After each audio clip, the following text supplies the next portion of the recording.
Bonjour à chacun et à chacune d'entre vous. Ici Paul-André Durocher, archevêque de Gatineau et administrateur apostolique de Mont-Laurier. En ce lundi 18 mai, lundi de la 6e semaine de Pâques, pour continuer notre lecture des Actes des Apôtres et de l'Évangile de Saint Jean, tel que nous le propose la liturgie pour la messe quotidienne. Nous sommes au chapitre 16 des Actes des Apôtres. Aujourd'hui, nous lisons les versets 11 à 15. Samedi, nous avons vu le début du chapitre 16, qui est, on pourrait dire, le début de la deuxième partie des Actes des Apôtres, qui va surtout se centrer sur l'œuvre de Saint Paul. Paul est parti avec Silas, son compagnon, et Timothée, et dans un songe, ils se sont appelés à aller vers la Macédoine, le nord de la Grèce, et ils sont partis, et ainsi, nous prenons le texte, avec Paul de Troas, nous avons gagné le large et filé tout droit sur l'île de Samothrace, puis le lendemain sur Néapolis et ensuite sur Philippe, qui est une cité du premier district de Macédoine et une colonie romaine. Souvent, vous savez, dans les Bibles, à la fin des Bibles, il y a des cartes, et on trouve habituellement une carte qui retrace les parcours de Saint Paul. Donc, vous pouvez voir par où Paul est passé de Troas à Samothrace, à Néapolis et ensuite à Philippe. L'important, c'est de savoir que cette ville de Philippe est une colonie romaine, c'est-à-dire qu'elle a été fondée comme une ville de retraite pour les légionnaires de l'Empire romain.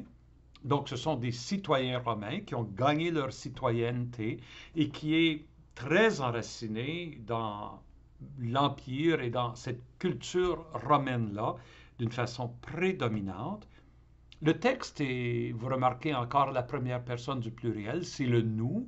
Luc semble continuer à suivre un extrait de journal de bord que quelqu'un doit avoir gardé sur ce voyage-là. Alors, le texte continue. Nous avons passé un certain temps dans cette ville. Donc, c'est un lieu où Paul s'est arrêté avec ses compagnons et ils ont longuement proclamé la parole de Dieu. Et de fait, Philippe la communauté de Philippe va devenir on pourrait dire presque la communauté chouchou de Saint Paul. Quand on lit sa lettre aux Philippiens, donc aux chrétiens de la ville de Philippe, on voit dans sa lettre un sens d'affection qu'on ne voit pas dans ses autres lettres. Grande affection et beaucoup de joie. Le mot joie revient dans cette lettre-là. De fait, Philippe aussi, la communauté, va soutenir Paul financièrement, va lui donner de l'argent, va lui envoyer de l'argent pour qu'il puisse continuer à faire son ministère, à se promener, à proclamer l'évangile de Jésus. Donc, il se sent porté par cette communauté-là. Nous avons passé un certain temps dans cette ville. Le jour du sabbat, nous avons franchi la porte pour rejoindre le bord de la rivière, la porte de la ville. Ces villes-là, toutes ces villes-là, sont emmurées. Il y a des portes pour entrer ou sortir de la ville pour protéger les habitants de la ville. Donc, ils sortent de la porte, ils sortent de la ville pour rejoindre le bord de la rivière où nous pensions trouver un lieu de prière, c'est-à-dire une synagogue. Bon, pas un édifice, une synagogue, mais un lieu où peut-être 10 hommes se rassemblent parce que pour former une synagogue, ça prend 10 hommes juifs. Pas besoin d'être dans une bâtisse, on peut le faire dans un champ. On forme une synagogue pour les temps de prière et pour la lecture des textes de la Torah, de Moïse et des prophètes. Et c'est l'habitude de Paul, on l'a vu, de toujours aller vers la synagogue d'abord pour aller porter cette bonne nouvelle-là que Jésus, il est le Messie qui a été attendu et qui a été annoncé par les prophètes. Paul écrit, nous nous sommes assis et nous avons parlé aux femmes qui s'étaient réunies. Bon, typiquement, les femmes ne forment pas une synagogue. Elles sont permises de se rendre à la synagogue, mais la synagogue est formée de 10 hommes. Donc, est-ce que ce sont les femmes de ces Juifs qui forment la synagogue? Est-ce que ce sont des femmes qui sont des païennes intéressées par l'enseignement de la Torah, de l'Écriture sainte? De toute façon, parmi elles, il y a une femme qui s'appelle Lydie, une négociante en étoffe de pourpre, originaire de la ville de Dieu, qui adorait le Dieu unique, originaire de la ville de Thyatire, qui adorait le Dieu unique et qui écoutait. Cette femme, Lydie, bon, négociante en étoffe de pourpre. Les étoffes de pourpre, c'était les étoffes de la nobilité, hein, de la noblesse. Voyons, l'empereur, il s'habillait en pourpre. Donc, c'est un linge qui coûte cher. Pour qu'elle puisse en acheter et le revendre, ça doit être une femme assez bien établie, originaire de la ville de Thyatire, là où on faisait cette pourpre. Mais c'est une femme qui adorait le Dieu unique, donc qui adorait le Dieu des Juifs. Est-ce qu'elle était juive elle-même ou est-ce qu'elle était attirée par le judaïsme? Le texte ne le précise pas. Mais, ce que le texte dit, le Seigneur lui ouvrit l'esprit pour la rendre attentive à ce que disait Paul. En grec, le texte dit, lui ouvrit le cœur. Mais pour nous, on comprend mal parce que souvent, le cœur, on voit ça comme on comprend ça comme le siège des émotions. Tandis que dans la culture grecque, juive, excusez, de l'époque, pour Saint Paul, Saint Luc, le cœur, c'est le centre de la personne, c'est le lieu de la réflexion profonde, le lieu des convictions, le lieu des décisions, c'est ça le cœur. Donc c'est vraiment le centre de la personne. Donc on a traduit par l'esprit, ou lui ouvrit l'esprit. Ce qui est important à savoir, c'est que c'est tout son être qui est interpellé par ce que dit Paul. Quand elle fut baptisée, le texte saute. Évidemment, elle a professé la foi, évidemment, elle a demandé le baptême. Elles sont sur le bord d'une rivière, donc on la baptise, elle et tous les gens de sa maison, remarquez. Donc ça veut dire qu'elle est une femme vraiment, est-elle célibataire, est-elle veuve? C'est difficile à imaginer dans le judaïsme, mais peut-être la culture grecque permettait un peu plus cette indépendance des femmes. Mais de toute façon, elle est une femme avec un statut très important. Elle nous adressa cette invitation. Si vous avez reconnu ma foi au Seigneur, venez donc dans ma maison pour y demeurer. Et on voit un peu comme en écho, en la première communauté chrétienne à Jérusalem, comment les disciples mettaient tout en commun. Bon, voilà, c'est sa générosité pour Paul, Silas, Timothée et ses compagnons. Venez rester chez moi. Et c'est ainsi qu'elle nous a forcé la main. Elle avait beaucoup de, on pourrait dire, de force de personnalité. Donc, Lydie est vraiment, on pourrait dire, quand on lit ce texte-là, elle est le signe de, on pourrait dire presque le symbole de ce genre de personne qui est prête à recevoir l'Évangile. Quand on lit les Actes des Apôtres, quand on lit Jean, l'Évangile de Jean, on sent que l'Évangile est proclamé dans des situations de persécution, de contestation. C'est difficile, mais ce n'est pas toujours difficile. Parfois, l'esprit, on pourrait dire, a travaillé le cœur des gens. Justement, le cœur, l'esprit, le Seigneur lui ouvrit le cœur. Travaille le cœur de sorte que lorsque l'Évangile est proposé, c'est comme une semence qui tombe dans une terre qui est toute prête à l'accueillir, cette semence.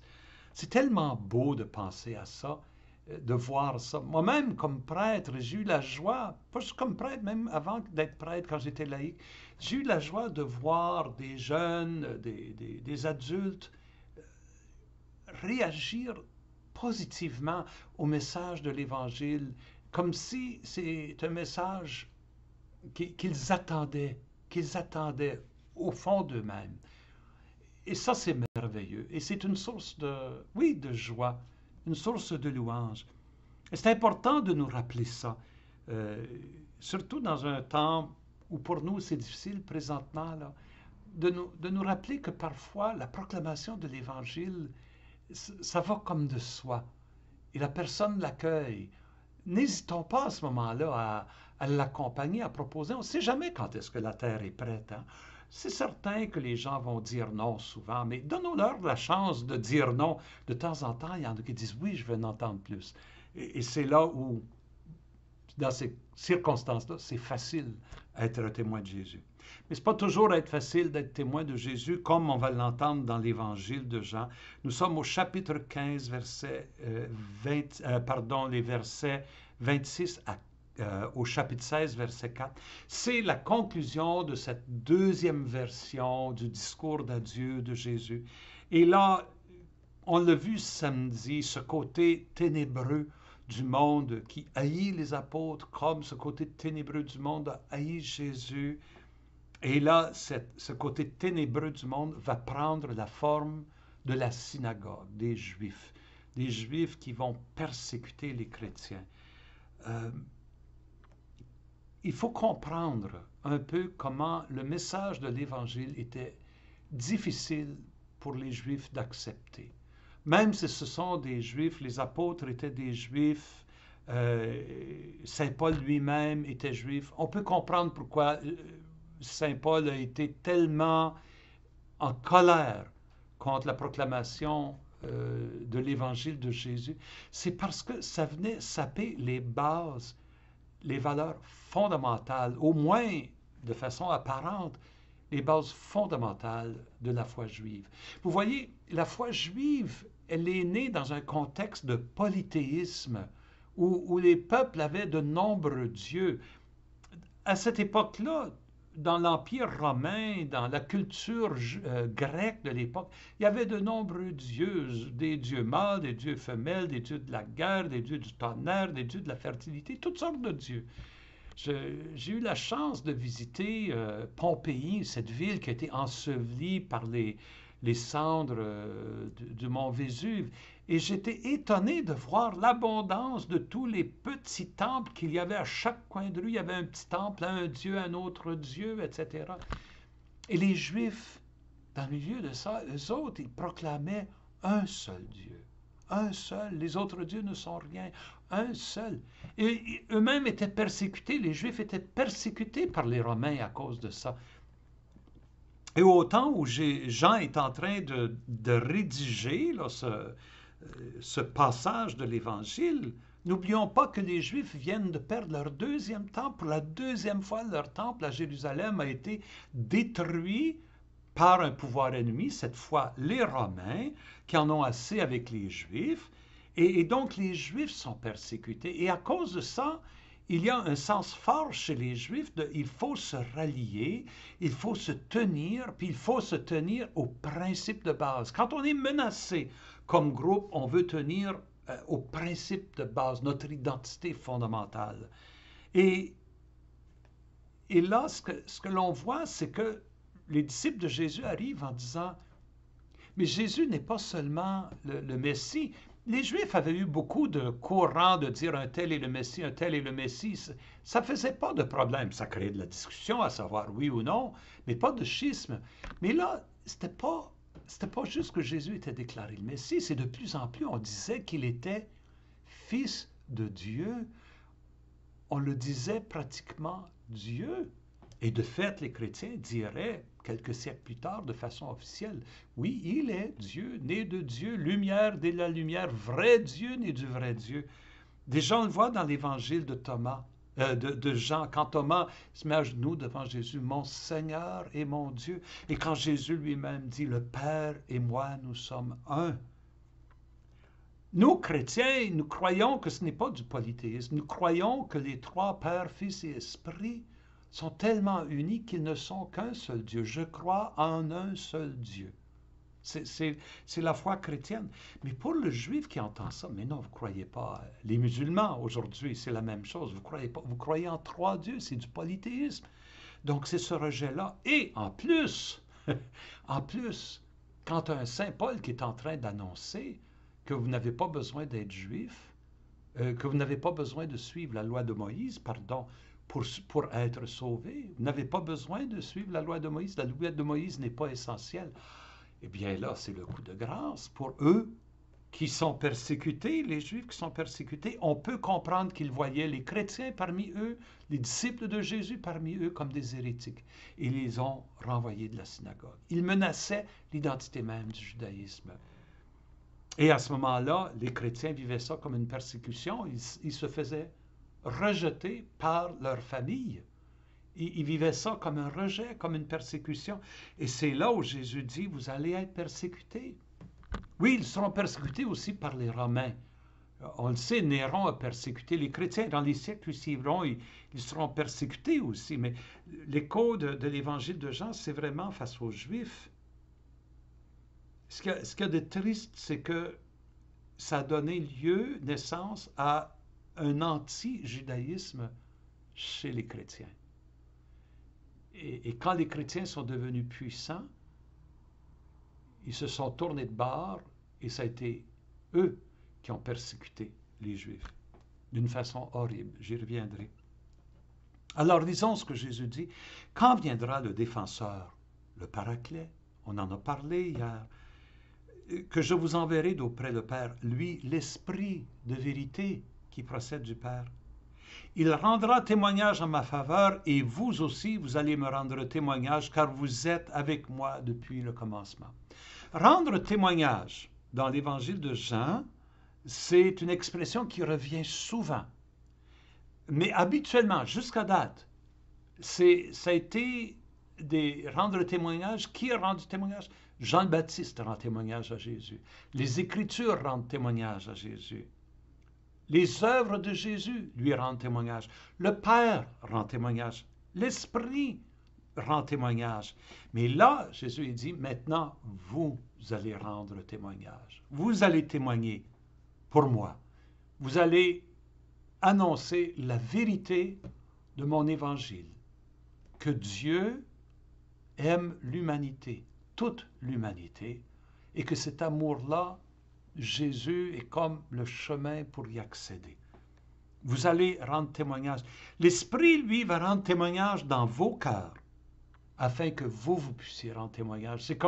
C'est ça ce qu'il est en train de dire après la résurrection. Quand vous serez dans une situation de persécution, n'ayez pas peur. L'Esprit que je vous envoie, le défenseur, il va être en vous. Il va vous tenir ferme dans la foi et vous allez être capable de manifester votre foi. Je vous parle ainsi pour que vous ne soyez pas scandalisés. Scandaliser, littéralement, ça veut dire trébucher, pour que vous ne trébuchiez pas dans votre foi.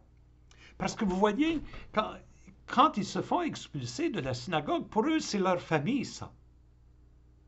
Et ils voient les Juifs qui sont persécutés par les Romains. Donc, les Juifs sont prêts à mourir pour leur foi. De fait, il y a des rabbins à cette époque-là qui ont été... Le rabbin Akiva, lisez l'histoire du rabbin Akiva, qui a été martyrisé par le gouverneur de Jérusalem, le gouverneur romain de Jérusalem, comme Jésus l'a été sous Ponce Pilate. Alors, ils voient ces rabbins juifs qui meurent pour l'unité de leur foi. Et peut-être ils font une erreur en suivant Jésus, peut-être ils devraient rester fidèles à la foi de leurs ancêtres. Ici, l'Évangile dit non, n'ayez pas peur, ouvrez votre cœur à l'Esprit en vous. Il vous dit que Jésus est le Messie. Suivez le Messie, ne trébuchez pas. Oui, on vous exclura des assemblées, des synagogues. Bien plus l'heure vient où tous ceux qui vous tueront s'imagineront qu'ils rendent un culte à Dieu. C'est ce qu'ils ont fait à Jésus, c'est ce qu'ils ont fait à Étienne. Ils feront cela parce ils n'ont connu ni le Père ni moi. Ils sont dans l'ignorance. Ils ne sont pas saisis le message que je voulais leur livrer à propos du Père. Ils n'ont pas compris que j'étais l'envoyé du Père. Voilà pourquoi je vous le dis cela. Quand l'heure sera venue, vous vous souviendrez que je vous l'avais dit. Hein? Vous vous souviendrez. Et il est en train de dire, vous aurez la force. Vous allez être capable de passer à travers. Encore, tu sais, au fil des siècles, beaucoup de chrétiens ont été persécutés ainsi. Pendant les premiers siècles, après les Juifs, ça a été aussi les chrétiens qui ont été persécutés par l'Empire romain. On peut penser aux chrétiens qui ont été persécutés, les missionnaires qui sont allés dans divers pays du monde, qui ont été mis à mort. Écoutez, il y a un évêque canadien dont l'arrière-grand-père, si je ne me trompe pas, a été tué au Vietnam à cause de sa foi chrétienne, tout simplement. Oui, encore aujourd'hui, au Moyen-Orient, on le voit. Raison de plus pour moi d'accepter, je ne l'accepte pas, il ne faut pas l'accepter, de comprendre qu'au nom de Jésus, nous ayons persécuté d'autres personnes. Nous, chrétiens, chrétiennes, nous ayons tué d'autres mondes au nom de notre foi chrétienne, au nom de la vérité à laquelle nous croyons. Nous avons, nous avons tué des hérétiques au Moyen Âge. On a tué des sorcières. En Amérique latine, on a tué des populations amérindiennes, autochtones, en disant qu'on rendait gloire à Dieu. Durant le Moyen Âge, les croisades, Saint Bernard a dit, c'est correct si vous tuez un musulman parce que ce n'est pas des hommes, donc ce n'est pas un homicide. C'est horrible quand on y pense. Nous qui avons connu la persécution, comment pouvons-nous nous tourner de bord et persécuter ainsi? Moi, je me dis, en regardant ces textes qui nous parlent de l'expérience de persécution des premiers chrétiens et comment ils ont dû endurer le doute et le rejet pour être forts dans la foi et nous la transmettre. Comment nous ne pouvons pas être solidaires avec toute personne aujourd'hui qui est persécutée, pas seulement les chrétiens, les chrétiennes, mais n'importe qui est persécuté à cause de sa foi, à cause de sa position politique, à cause de son ethnie, de sa race.